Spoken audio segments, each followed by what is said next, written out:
you. New question. The member from Toronto Danforth. Thank you, Speaker. Speaker, my question to the Premier. 85% of Ontarians want Hydro One to stay public. Public ownership means money for our hospitals and for our schools. It means lower costs for families and for businesses. It means ensuring our electricity system serves Ontarians, those instead of private investors. Can the Premier tell Ontarians why her budget doubles down on the sale of Hydro One? Premier. Minister of Energy. Minister of Energy. Thank you, Mr. Speaker. Once again, I was pleased to talk about the great work that Hydro One is doing at becoming a better-run company, Mr. Speaker, being more customer-focused and recognizing that they can do better, and we've seen that, Mr. Speaker. When it comes to the broadening ownership of Hydro One, Mr. Speaker, we're on track to raise the $9 billion, and $4 billion of that, Mr. Speaker, will be going directly to infrastructure. $13.5 billion in the GTHA, the GO Regional Express Rail, will quadruple, Mr. Speaker, the number of weekly trips to 6,000.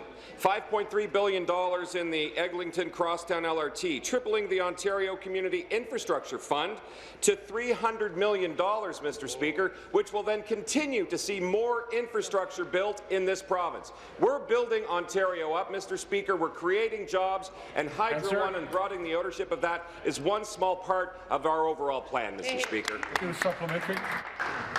Speaker, again to the Premier. People think selling Hydro One is a bad idea. Businesses think selling Hydro One is a bad idea. Energy experts think selling Hydro One is a bad idea. In fact, everyone thinks selling Hydro One is a bad idea. I would guess a large number of those MPPs on that side of the chamber think it's a bad idea, and I know their constituents. Think it's a bad idea. The Premier could have shown that she gets it.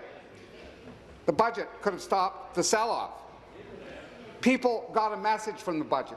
The only way to stop the sell-off of Hydro One is to change government. Does the Premier get that? Thank you. Minister. Thank you, Mr. Speaker. I'm sure the people in Mississauga and Brampton think the $1.4 billion in the Huron-Ontario LRT is a good idea, Mr. Speaker. The people in the Waterloo regional area, they see their regional transit hub of $43 million, Mr. Speaker, is a good idea. I know $173 million being spent to expand Highway 69 and making that a 4-lane highway. I know the folks in Sudbury, they think that's a good idea, Mr. Speaker. The one thing I know, Mr. Speaker, that the people of Ontario don't think is a good idea is that party, Mr. Speaker.